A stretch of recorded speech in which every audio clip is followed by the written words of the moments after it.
आशा करता हूं आप सब बहुत अच्छे होंगे। मेरा नाम है सिद्धांत अग्निहोत्री। स्टडी ग्लोस पे आपका बहुत बहुत स्वागत है। दोस्तों, आज हम भारत और पाकिस्तान के ट्रेड की बात करेंगे। बहुत इंपॉर्टेंट टॉपिक है जीएस पेपर 1, जीएस पेपर 2 और जीएस पेपर 3 के लिए। तो हमने यूपीएससी का क्रैश कोर्स बनाया है, प्रीलिम्स क्रैकर। आप ज़रूर उसको अवेल करें, आपको बहुत ज़्यादा फायदा होगा। तो 23 मार्च को पाकिस्तान के जो फॉरेन मिनिस्टर है मोहम्मद इशक डार, उन्होंने कहा कि हम भारत से ट्रेड, भारत से बिजनेस जो है वो करना चाह रहे हैं। ठीक है ना। और ये बहुत ही इंपॉर्टेंट स्टेटमेंट पाकिस्तान की तरफ से आया। ये मैंने लेक्चर कवर किया था, तो अभी इंडियन एक्सप्रेस में बहुत अच्छा इसका आर्टिकल छपा है। तो पाकिस्तान ने, आपको पता ही है कि 370, मैं पीपीटी वाइज चलूंगा और एक एक चीज आपको समझा दूंगा। 370 जब से अबॉलिश किया, पाकिस्तान ने ट्रेड बंद कर दिया। पाकिस्तान ने बोला कि भाई पहले इसको रिस्टोर करो। भारत ने बोला अरे भैया रिस्टोर क्या करें, पीओके तुम हमको दो। पहले पाकिस्तान ऑक्युपाइड कश्मीर हमारे पास आएगा, उसके बाद किसी पे बात होगी, पीओके पे बात होगी। और भारत हमेशा कहता रहता है कि आतंकवाद और पैसा साथ साथ नहीं चलते। आतंकवाद पे तो तुम कर नहीं रहे हो, तुम तो मतलब उनको मिठाइयां खिला रहे हो, तो फिर हमसे क्या एक्सपेक्ट करते हो। तो ये सारी बातें जो है वो बोली गई। और पाकिस्तान और भारत का ट्रेड पिछले 5 सालों से खराब है। अब देखिए, भारत को घंटा फर्क नहीं पड़ता, इंडिया को इतनी दिक्कत नहीं है। हालांकि देखिए, इंटरनेशनल रिलेशंस में डेफिनेटली दिक्कत है। भारत ने इससे पहले काफी कोशिश की है, क्योंकि पता है ना, हम अपने पड़ोसियों को चाइना के पास जाने नहीं दे सकते। चाइना इसका नाजायज फायदा उठाएगा, ये इन लोगों को समझ में नहीं आता। ये वही बात हो गई कि आपको खूब पैसा दे रहा है और एक इंसान आपको समझा रहा है कि बेटा मत करो, तुम बर्बाद हो जाओगे, लेकिन तुमको पैसा मिल रहा है, तुम मान नहीं रहे हो। लेकिन जब तक तुमको वो रियलाइज होता है ना, तब तक बहुत देर हो चुकी होती है, सब लुट गया होता है। तो मैं तो लुट पुट हो जाता है पाकिस्तान का। तो अब यही है। तो अब पाकिस्तान को भी ये रियलाइज हो रहा है कि पिछले 5 सालों में हमारी बैंड बज गई है। और आपको बता दूं कि पाकिस्तान इस समय खस्ता हाल है। यहां पे जो दार हैं, ये फॉरेन मिनिस्टर हैं, कैबिनेट में हैं। अब अगर फॉरेन मिनिस्टर ऐसा कह रहा है तो जाहिर सी बात है ये कैबिनेट में डिस्कशन हुई होगी। उसके बाद मिलिट्री आसिम मुनीर की परमिशन ली गई होगी, या इतना बड़ा स्टेटमेंट डिस्कशंस के बाद नहीं दिया जा सकता, वो भी फॉरेन मिनिस्टर का। आप समझ रहे हो। तो इससे पहले भी 2022-2023 में सरकार में थे और इन्होंने पाकिस्तान को देखा है टूटते हुए। ठीक है ना। इशकदार ने देखा है कि किस तरीके से पाकिस्तान बिखरा है। इकोनॉमिक क्राइसिस इतनी खराब है, वहां पे लोगों के पास पैसा नहीं है, ऊपर से आईएमएफ की ऐसी शर्तें हैं जिसकी वजह से एनर्जी प्राइसेस, पेट्रोल जो है पाकिस्तान में 300 रुपए, आप ये समझ सकते हैं। तो पाकिस्तान में इतना ज्यादा खर्चा, इन्फ्लेशन बढ़ रहा है भाई, क्योंकि अगर एनर्जी प्राइसेस ऊपर जाएंगे तो इन्फ्लेशन बढ़ेगा। कहीं चाय पे कर लगा रहे हैं, चाय नहीं मिलेगी, कहीं कह रहे हैं कि बिजली इतने समय तक हम कटौती करेंगे। तो बहुत बुरी हालत है इस समय पाकिस्तान की। फॉरेन रिजर्व है नहीं, पाकिस्तान का रुपया नीचे गिरता जा रहा है। ठीक है। अब आईएमएफ का तो अपना ड्यू प्रोसेस है। जैसे अभी मैं किताब पढ़ रहा था एस जयशंकर की, बाय भारत मैटर्स, तो उसमें तो, और एक इंटरव्यू देख रहा था, तो उसमें बोलते हैं जयशंकर कि भाई देखिए, अब जैसे श्रीलंका है, अब श्रीलंका डूबा, ठीक है, तो हम सबसे पहले गए पैसे देने। आईएमएफ का तो प्रोसेस स्लो है, वो अपने प्रोसेस से काम करते हैं, लेकिन तब तक आप डूबने थोड़ी ना देंगे भाई। आपको पैसे अभी चाहिए, अब प्रोसेस हो रहा है, बैंक का कह रहा है कि भैया बाद में लोन देंगे, तो फायदा थोड़ी ना है, पैसे तो अभी चाहिए। तो हम उनको उनकी मदद के लिए आगे आए। तो ये सब पाकिस्तान ने देखा है। अब आप ये देख सकते हैं, ज्यादातर हम ट्रेड सरप्लस में ही है पाकिस्तान के साथ। ठीक है ना। तो भारत के जो एक्सपोर्ट्स है 2003 में देखिए, लगभग हम 286.94 मिलियन डॉलर का इतना जो है वो हम एक्सपोर्ट जो है वो करते थे। ठीक है ना। इंपोर्ट भारत से कम होता था। और जैसा कि हमने बताया कि 80% इंक्रीज देखा गया था 2003 में। ठीक है। और 2003 परवेज मुशर्रफ थे, अटल बिहारी वाजपेयी, मनमोहन सिंह ने भी उस लेगेसी को कंटिन्यू रखा। बहुत अच्छे 2003 से लेकर 2008 तक गोल्डन पीरियड था वो भारत और पाकिस्तान के रिलेशंस का। हर साल मैच होते थे, क्रिकेट डिप्लोमेसी ने अपना काम किया। और एक ऐसा सोल्यूशन उस समय ये बताया गया कि बॉर्डर खाली नाम का ही रह जाएगा, लोग आसानी से ट्रेड कर सकेंगे और आसानी से पार कर सकेंगे बॉर्डर्स को, जैसा यूरोप में हमको देखा जाता है। तो काफी करीब आ गए थे उस एग्रीमेंट पे। बट फिर आपको पता ही है, पाकिस्तान तो ठहरा पाकिस्तान 26/11 हो गया। उनकी मिलिट्री आईएसआई पूरे देश को चलाती है, वो तो ये बर्दाश्त ही नहीं कर सकते ना कि दोनों देश करीब आए। तो यही हुआ है। तो अब उस समय हमारा जो बैलेंस ऑफ ट्रेड था वो +229.2, हम इतने मिलियन डॉलर से सरप्लस में थे। ठीक है ना। फिर 2004 आया, हम और ज्यादा सरप्लस में हो गए। ठीक है ना। हमने और ज्यादा जो है वो पाकिस्तान को एक्सपोर्ट करना शुरू किया और पाकिस्तान से भी इंपोर्ट करना शुरू किया। फिर उसके बाद 2005 आया, हम और ज्यादा सरप्लस में हो गए।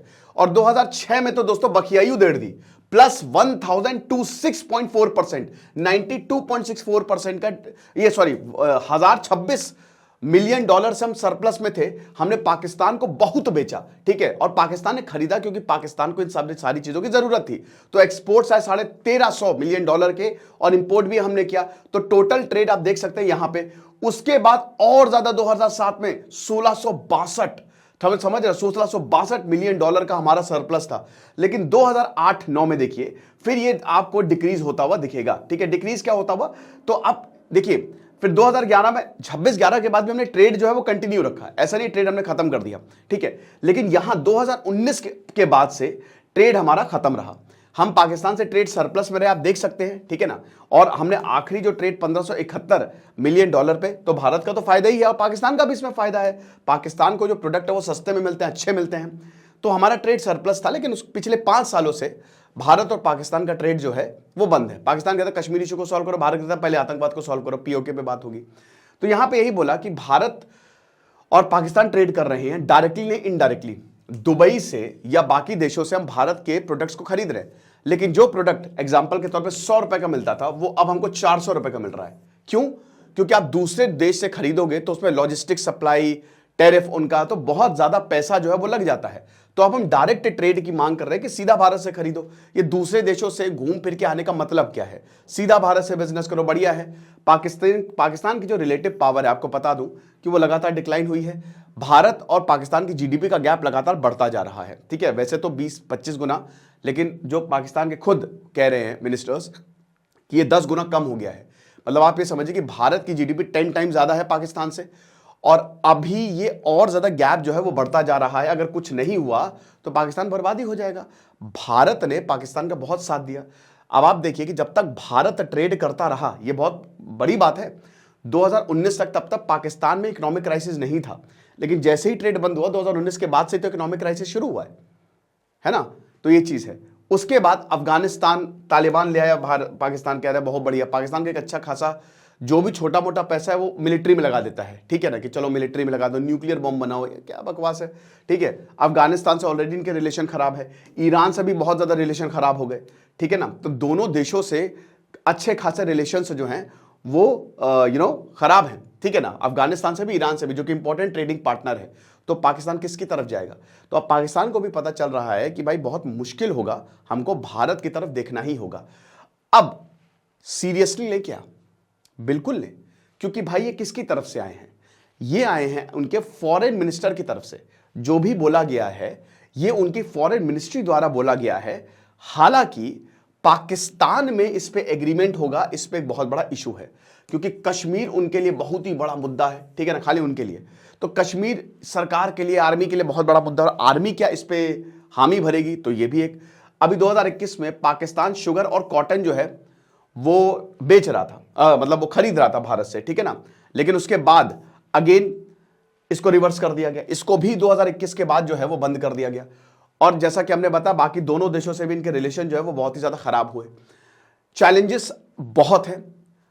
अभी की जो सरकार है, इलेक्शन का वेट किया जा रहा था, लेकिन अभी की जो कोalition सरकार है, they are actually they want to trade with India. वो भारत से ट्रेड करना चाह रहे हैं, चाहे वो पाकिस्तान पीपल्स पार्टी हो, चाहे वो पाकिस्तान मुस्लिम लीग नवाज हो, ठीक है ना। हालांकि जो बिलावल भुट्टो जरदारी हैं, फॉरेन मिनिस्टर 2022-2023, उन्होंने बोला था कि नहीं, भारत के साथ ट्रेड नहीं करेंगे हम। लेकिन अब दोस्तों, क्योंकि इलेक्शन हो गए हैं, ये चीजें बदलती हुई दिखाई दे रही है। और ये आप देख सकते हैं एक्सपोर्ट इंपोर्ट, खैर ये मैंने चार्ट में पहले बता दिया था। हमारी जो पीपीटी आपको हमारे टेलीग्राम चैनल पे मिल जाएगी। हमारे टेलीग्राम चैनल स्टडी ग्लोज नाम पे है, तो पीपीटी और बाकी बहुत सारे करंट अफेयर्स, ये सारी चीजें आपको मिल जाएगी। पाकिस्तान ने कहा कि भाई 370, वही ये जो मैंने आपको बताया। पाकिस्तान आर्मी, अब ये आसिम मुनीर जो हैं, उनकी आर्मी क्या इस पे राजी होगी? मतलब देखिए, ट्रेड का मतलब अगर आप नॉर्मलाइज रिलेशन कर रहे हैं तो आपने इसको मान लिया है। इसका मतलब कि हाँ, कश्मीर जो है भारत का है, तो अब पीओके पे बात आ जाएगी, पाकिस्तान ऑक्यूपाइड कश्मीर में बात आ जाएगी कि अगर ये कश्मीर भारत का है तो पीओके भी हमारा है।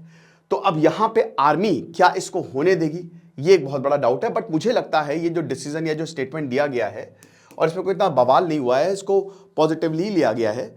तो एक तरीके से ये सब डिस्कशन करके ही लिया गया होगा, क्योंकि अब पाकिस्तान को सबसे पहले अपनी इकोनॉमिक हालात सुधारने। लेकिन प्रॉब्लम ही है ना कि वो इकोनॉमिक हालात सुधार के भी क्या कर लेगा? जब तक वो टेररिज्म पे नहीं काबू पाएगा, तब तक पाकिस्तान में दिक्कतें होती रहेंगी। और आप देख रहे हैं कि अब आतंकवाद पाकिस्तान को खत्म करता जा रहा है। आप समझ रहे हो? भारत भी चाहता है, देखिए पाकिस्तान जब तक आतंकवाद, जैसा कि हमने बताया, आप उनको पैसे दे दोगे वो आतंकवाद पे लगा देंगे, ठीक है, और ज्यादा बर्बाद हो जाएगा पाकिस्तान। तो जब तक आप इस पे नहीं फोकस करोगे तब तक कैसे? देखिए, पाकिस्तान एक न्यूक्लियर स्टेट है और हम नहीं चाहते कि पाकिस्तान कोलैप्स हो, क्योंकि पाकिस्तान का कोलैप्स का मतलब यह है कि वो सारे न्यूक्लियर वॉरहेड चले जाएंगे आतंकवादियों के पास। Last thing we wanted. तो ये हम बिल्कुल भी नहीं चाहते हैं। जयशंकर ने यही बोला कि भाई देखिए, ट्रेड और टेररिज्म, ये दो टी जो है वो एक साथ नहीं जा सकते। इससे पहले भी दोस्तों भारत और पाकिस्तान के जो ये प्रॉब्लम्स है वो आए हैं, हमने देखे 1965 और 1971 में। बॉर्डर्स काफी बंद थे, हेविली मिलिटराइज, हमने देखा है। सार्क प्रेफरेंशियल ट्रीटमेंट जो है एग्रीमेंट साइन हुआ था, मतलब 1971 के बाद जो है वो चीजें जो है वो ठीक हुई थी। मनमोहन सिंह ने काफी ज्यादा उस समय ट्राई किया था जो इंप्रूवमेंट ट्रेड हो। 2008 के बाद से जो वो अटैक हुआ था, जालंधर रिफाइनरी जो है वो खोल दी थी, लेकिन पाकिस्तान आर्मी ने बोला कि नहीं भैया, हमको आपसे ट्रेड नहीं करना है। अब ये सार्क में जितने मेंबर्स कंपनीज, उसमें भी यही बोला कि भाई देखिए, जरूरी है आप ट्रेड करिए, वरना ऐसे कैसे हो जाएगा। और 370 के बाद तो सभी बर्बाद हो गया। फिर पाकिस्तान ने चाइना और सऊदी अरब पे ज्यादा फोकस किया, बोला कि भाई ये जो हैं ये हमारे असली दोस्त। अब सऊदी अरब पीछे हट गया, चाइना वहां पे बरकरार है। पाकिस्तान ने रिकॉग्नाइज किया कि भाई देखिए, ये बहुत ही ज्यादा जरूरी है कि अब भारत को, क्योंकि देखिए पिछले 5 साल में आपने देखा कि क्या हालत हुई है पाकिस्तान की, तो पाकिस्तान को इसका अंदाजा है कि अब भारत की तरफ ही जाना है। साथ ही साथ भारत कैसे इसको लेगा, देखिए सिंपल सी बात है, अभी कोई स्टेप्स नहीं लिए जाएंगे, क्योंकि जब तक इंडिया जो है वहां इलेक्शन नहीं हो जाते लोकसभा, तो मुझे नहीं लगता है कोई चीज होगी। मोदी जी भी चाहते ही हैं कि भाई जो पाकिस्तान से रिश्ते सुधरे, और मेरे ख्याल में ये सबके लिए बेटर होगा, ठीक है ना। तो ये चीज है, बाकी जो होगा हम आपको बताएंगे। खुश रहिए, पढ़ते रहिए। दिस इज सिद्धांत अग्निहोत्री, साइनिंग ऑफ।